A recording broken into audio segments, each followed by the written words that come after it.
Hi, I'm Alex Foch. Welcome to the channel. Today I'm going to be presenting to you why you have no energy in the day, why you have afternoon crashes, but most importantly, how you can beat them in the form of manipulating your breakfast, your other meals, your dopamine levels and motivation levels, and also your evening routine. This was a fantastic session, lots of gold in here. Make sure to have a pen and paper, and let's dive in. Energy boosting protocol. Right. Do you feel flat by lunchtime? Kind of like Garfield here. Mondays, maybe they get you, you're up over the weekend, and then you fall flat. Maybe this is an everyday thing. I don't know for you just yet. But if you're at a point where during the day you have energy, and then for whatever reason, maybe it's the afternoon crash, maybe it's just before lunchtime, the energy just slumps right down. Well, what we're going to help uncover today is how that can be completely eliminated and you can unlock stable, lasting energy all day. So we're going to go through 3 simple strategies for unstoppable focus, performance, and recovery. And then we will run through takeaways, shares, implementations, questions. So, energy pillar number 1, breakfast. Can you guess what the most commonly eaten breakfasts are in the UK? If someone wants to unmute and have a shout at what they think are, let's say, the top 5 most common breakfasts eaten in the UK.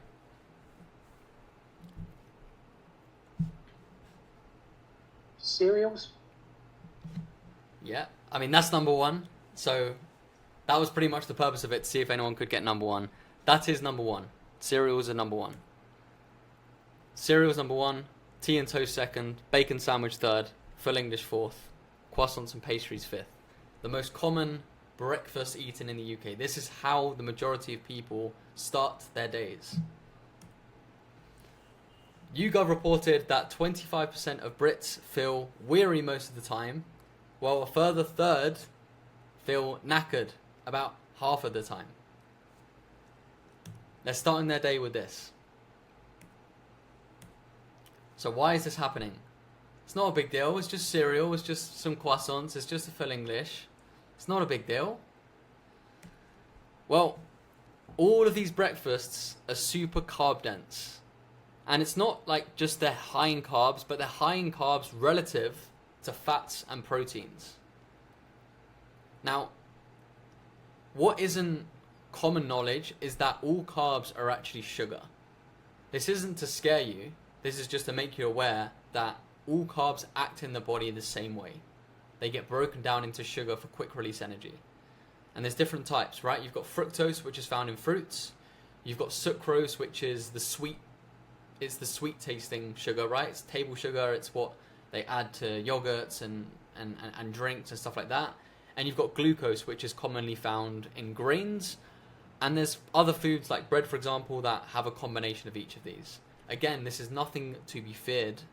This is just how it is. All carbs act in the body the same way, whether it's a sweet carb, or whether it's a starchy carb, like a white rice. The white rice is going to act in the body near enough the same way as the banana, or even the packet of Haribos. Okay? So how does sugar actually act in the body, though? Why is this significant? Why is this significant that these carbs are all sugar, and how are they actually acting in the body? Well, I'll show you what it looks like. So if you have a high carb meal, and I really want to mention it, this is not carbs' fault. It is when you have naked carbs, no protein, no fat going on in there, okay? What actually happens is you get a temporary high of energy. This is known as the sugar rush, okay? It goes straight into the bloodstream and you have high blood sugar. What insulin does is it tells your cells to take in energy to drop the blood sugar, because elevated blood sugar is dangerous. Insulin comes and he puts the carbs and the energy and the glucose into different systems and different muscles around the body so that it could drop down. But as a result, because it was elevated so high, insulin rushes to lower it. It causes you to have low blood sugar afterwards, which is known as the crash. What happens here is because all the energy is stored, it's not actively in the body and it's not actively in the bloodstream, and this is going to leave you feeling tired and hungry. What's the first thing people then do? Hey, I need a pick-me-up. I'm feeling tired. I'm feeling hungry. This isn't good. I do need some more blood sugar, right? And again, they prioritize a carb-dense food because carb-dense foods are everywhere and they're most available, and they last the longest, and they're convenient, and they make the most money. You eat the sugar for the pick-me-up, and then blood sugar spikes. What happens? Insulin does its thing, and then it crashes again. And then you get more cravings and brain fog. Okay? So what essentially happens when you have naked carbs, when you have a bowl of cereal, a bowl of granola, a bowl of oats, a bowl of fruit in the morning, this is going to happen. So you need to expect that, especially when it comes to your energy. Okay? You're going to have a spike, you're going to feel it, but then you're going to crash right after. And then the first thing you're going to think is, I need an instant hit of energy, I need an instant hit of blood sugar. Your biology is going to signal that you need that, and you're going to go again through the cycle. So that's how it works. So the solution is quite simple. Avoid naked carbs. Include at least one fat or protein source whenever you have carbs. So full Englishes, like out of the examples there, full English is the best option because it does contain many proteins and many fats. But there is still an obscene amount of carbs in a full English, so you're not going to feel great after one. It's going to be better. It's going to be better than the other options there, but it is still very carb heavy. But it's to give you some perspective. If you were to have a full English versus a bowl of oats, someone might think, oh, that's fried, that's not as good. A bowl of oats is whole food, it's clean, blah, blah, blah. The bowl of oats, I guarantee, is going to have you crashing way harder than the full English. And the difference is the fats and the proteins. The best move, if we are looking to maximize our energy, and this isn't to like put you on a crazy buzz and you're constantly at this buzz all day, because that's not possible, by the way. You want to have stable energy, right? Where your mood's not unpredictable, where your energy's not unpredictable. You're able to feel a constant way throughout. That's what we're trying to achieve today. The best move is high fat, high protein. This could be full fat yogurt with a scoop of protein powder and optional fruit. Yes, fruit has carbs, but we have fat and we have protein, and you might feel better off it. You know, some people like having some carbs in the morning. I do sometimes. Do what your body says. Okay? It could also be eggs, cheese, eggs and cheese, bacon and eggs, meat and avocado, leftovers from the night before. You get it. Usually if your meal is meat-based or fish-based, that's going to have a good amount of protein and fats in, which you can then have next day for your breakfast. That's got to be the bulk of your breakfast, and then if you want to supplement it with some carbs, go ahead, right? But just remember that naked carbs are going to lead to that spike and that crash. Whereas high fat, high protein is a great way to start your day to set yourself up for consistent energy. All right? So just to give you an analogy, carb-dominant breakfast, so again, it's not breakfasts that have carbs, it's where carbs are a much higher percentage relative to proteins and fats. They're like kindling. They spike up quickly and they light up, but they die very quickly. Fat and protein-dominant breakfasts are like logs. If you want that steady, predictable energy throughout the day, you want a nice log burner. And this is what high protein, high fat is going to do for you. So that solves breakfast. The next pillar is dopamine. Now, before we dive in, does someone want to try and give me a definition of dopamine? Does anyone want to unmute and share how they would define dopamine, what they may have heard of it? And if I don't hear anyone in 10 seconds, I'll just assume you guys want me to give you a definition. But does anyone want to have a go? Is it the happy drug, the drug that's released by the body when you do something good, or it's a rewarding drug that your body creates that it gives your brain essentially to increase your mood or to make you feel in a good mood, I think. Something. Okay. Yeah, happiness, rewarding, yeah. What else we got? It's something that keeps you motivated and gives you the will to do it more. Okay, I love that. Anything else? It's an hormone, if I'm not mistaken. It's his what, sorry? An hormone. It's his... Yeah, it's a chemical. It's a chemical. I don't know if you'd define it as a hormone, but it's a chemical in the brain. Yeah. Yeah, guys, solid. It's a motivation and reward chemical in the brain. So Phil and Candido, if we marry your answers together, we get a beautiful baby, which is the perfect definition of dopamine. Motivation and reward chemical in the brain. So what is the significance of this based on how we live in our day-to-day life? Well, we are overstimulating our dopamine system with cheap hits. Junk food, porn, social media, constant notifications, and so on and so on.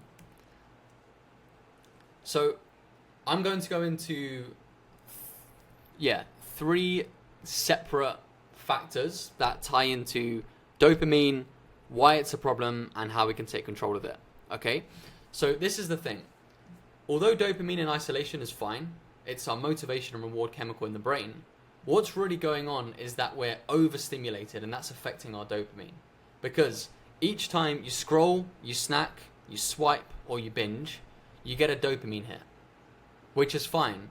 But think of how many of those you're doing in a day. How many of each of those things you're doing in a day. These hits are cheap and instant. They require no effort, skill, or challenge. So over time, this trains your brain to expect pleasure without work. You're able to get this dopamine hit, which gives you pleasure, but you haven't made any effort or real attempt to get it, to earn it. You've just opened up your phone and you've done a bit of swiping. So you're now expecting pleasure, amazing feelings of dopamine without a lot of effort, because you found a way to get a dopamine hit, right? Due to modern technology and so on. And the significance around getting in shape and energy is people know getting in shape is hard, but they want the pleasure of looking good in the easiest way possible, because they've overstimulated themselves. They've learned that they're able to get pleasure without effort, right? Just through instant gratification, scrolling, swiping, binging.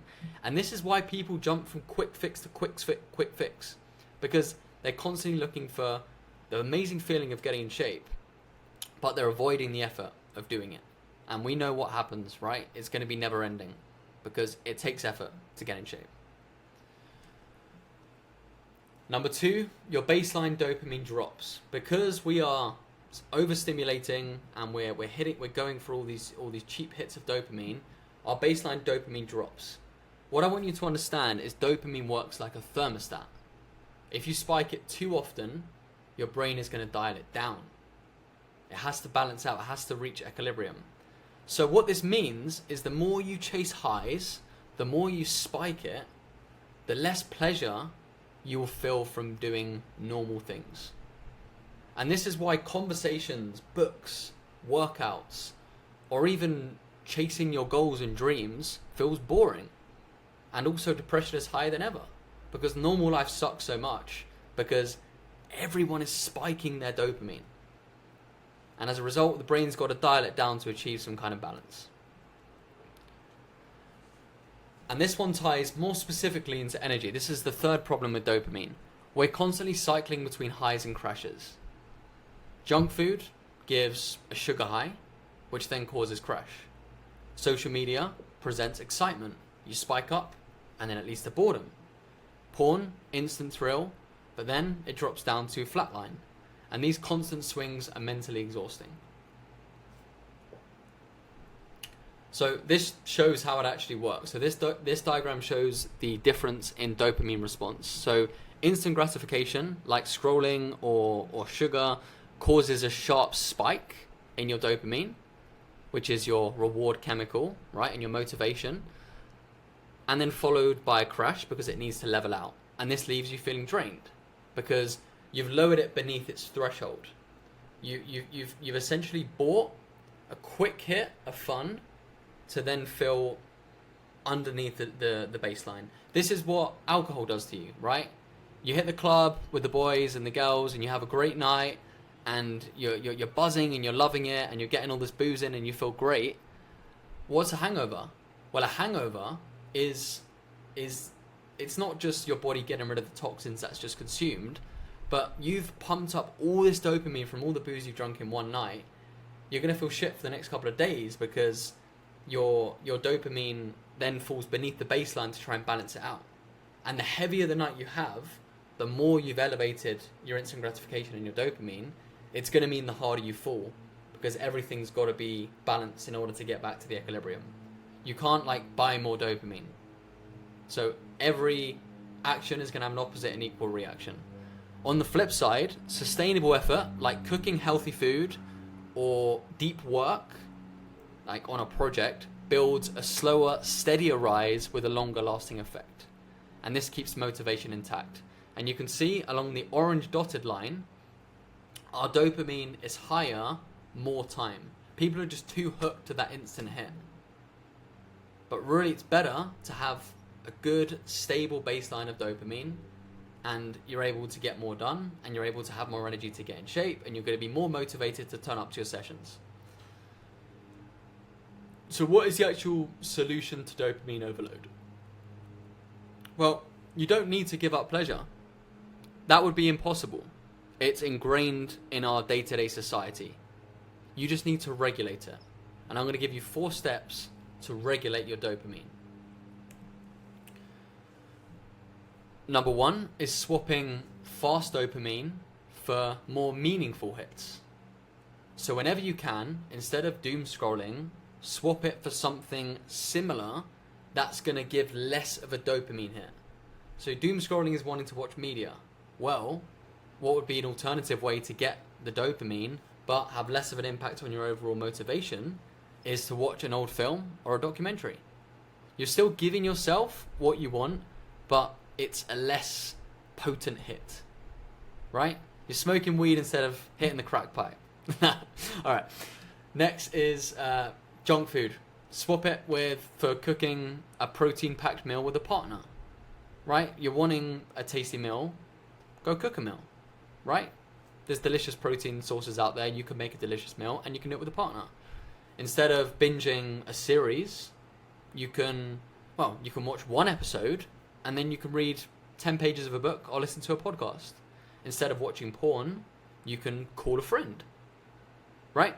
You're still giving yourself what it wants, but it's a lesser potent version of it. And then here's an example, a personal example. So on my notes app, I have a list that I refer to when I want dopamine. So when I'm craving a bad kind of dopamine, a dopamine that I know is going to fucking shoot through the roof and lead me to crash after, I just reflect a second, I pull this list up, and I pick something that I want to do instead. Because, like, you got to understand that you need to replace these urges with something else. Okay, like whenever I get the urge to engage in something that I know will ruin my focus, energy, and motivation, and I can't resist it, and by the way, you can never really resist it. It's like your brain wanting dopamine. It's like a kid in a pram, and it's going to throw its toys out the pram if you don't give it what it's after. So you need to act quick and substitute it for something that is going to give you a slither of what you want, but it's not going to fuck up your motivation too much afterwards. Okay? And this list is how I've been able to destroy addictions and vices and regain my energy.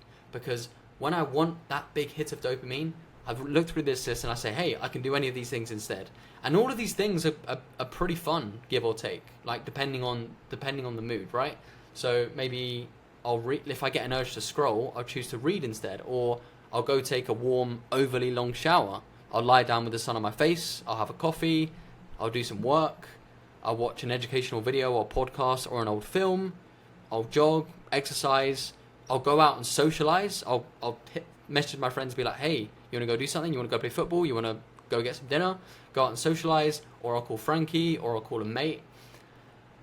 You basically want to be tactical with your dopamine. And this is what I mean by regulate your dopamine.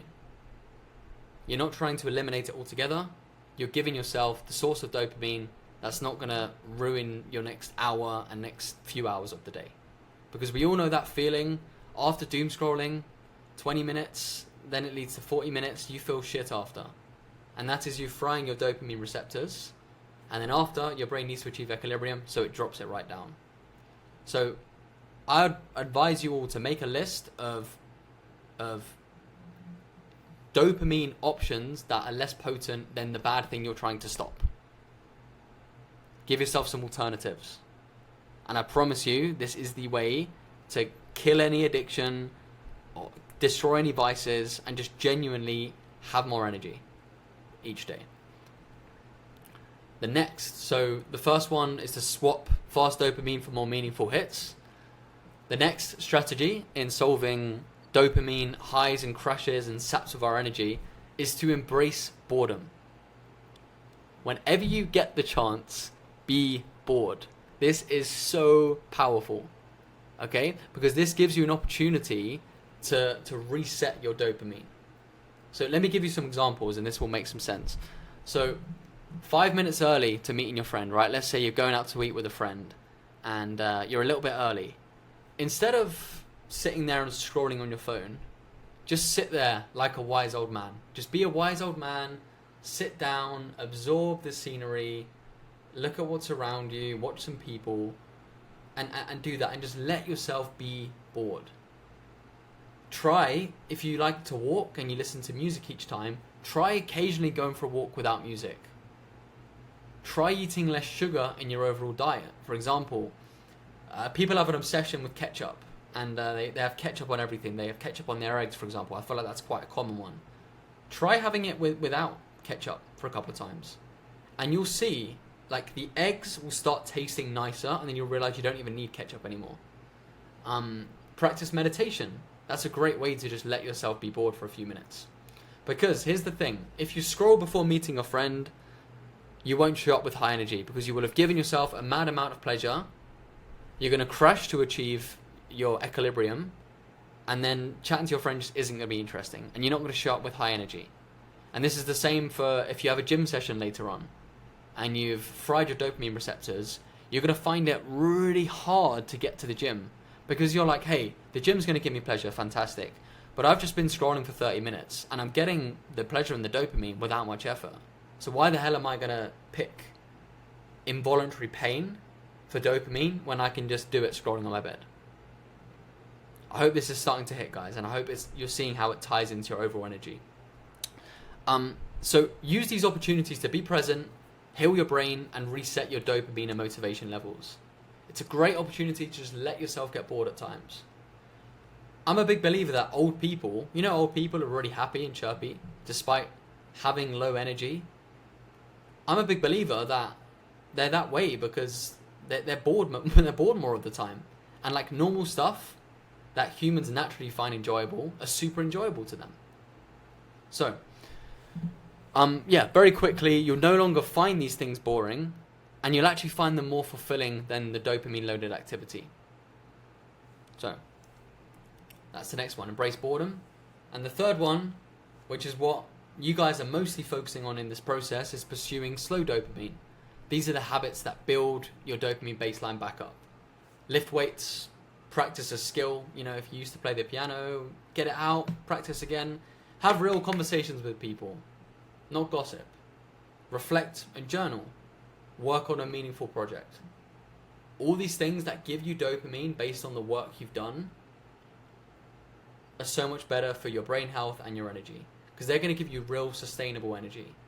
It's kind of like this is the protein and fat diet versus the only carb diet. The only carb diet is going to cause you to spike and crash, and the slow dopamine, the protein and fat, is going to just give you that constant motivation. It's not like crazy powerful, but it's consistent, it's predictable, and you will eventually be at peace with it when you learn to when you learn to be okay with being less bored, and then you find day-to-day stuff fun. So you got to go through this for maybe a week, like reducing as much dopamine as possible, and your brain will reset, and you'll relearn it to start earning more dopamine. And as a result, you're going to feel more motivated each day, rather than just giving yourself everything it needs to work for in order to get the dopamine. Okay, this is meant to be 4. Be intentional with pleasure. Okay, so this is using dopamine as a reward like it should be. I kind of touched on this. This links quite nicely. Train hard, then relax with a film. Work deep. Then if you want, you can scroll guilt-free for 20 minutes. You've earned it and it feels 10 times better. Don't just give yourself this pleasure without any kind of effort tied to it, because that's a way to really fuck up your motivation. Energy pillar number 3 So we've done breakfast, we've done dopamine. The final ninja pinner is evening routine, sleep. Your energy today starts from your energy the night before.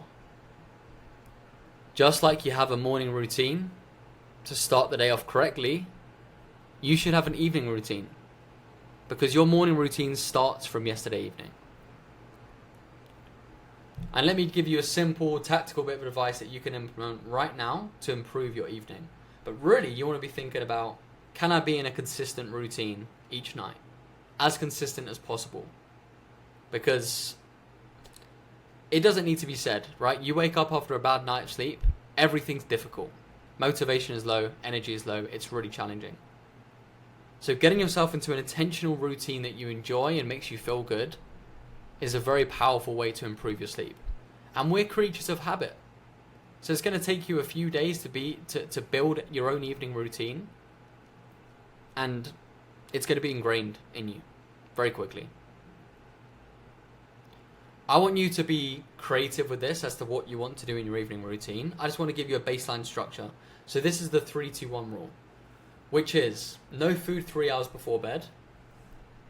When we sleep, we're meant to be resting. And if we've eaten just before bed, we need to digest this food. So we're putting demands on our body to digest food when we need to be resting.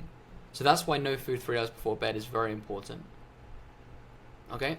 Next is no liquid 2 hours before bed, because it's going to make you get up to go to the toilet.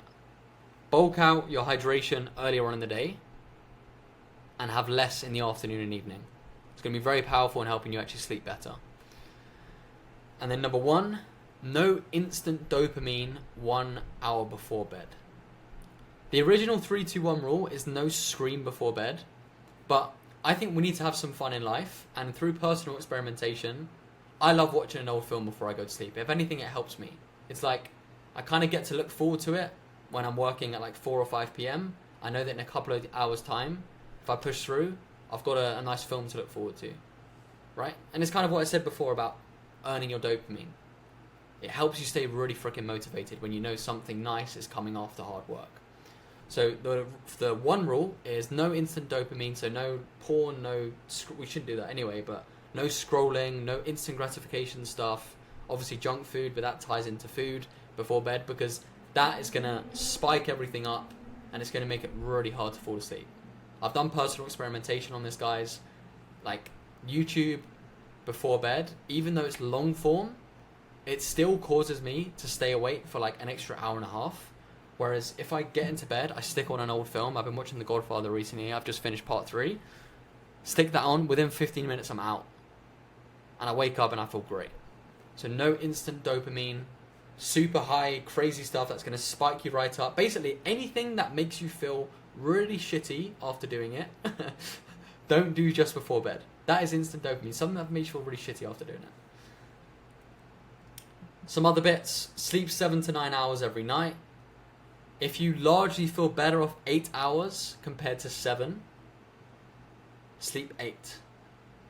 You need to give yourself the best chance of feeling as energized as possible every day, because energy is everything. Couple tactical things. Cool room. You know, if your room gets really stuffy, make sure you leave a window open during the day to let it air out. Get yourself some blackout curtains so you don't wake up before you're actually meant to.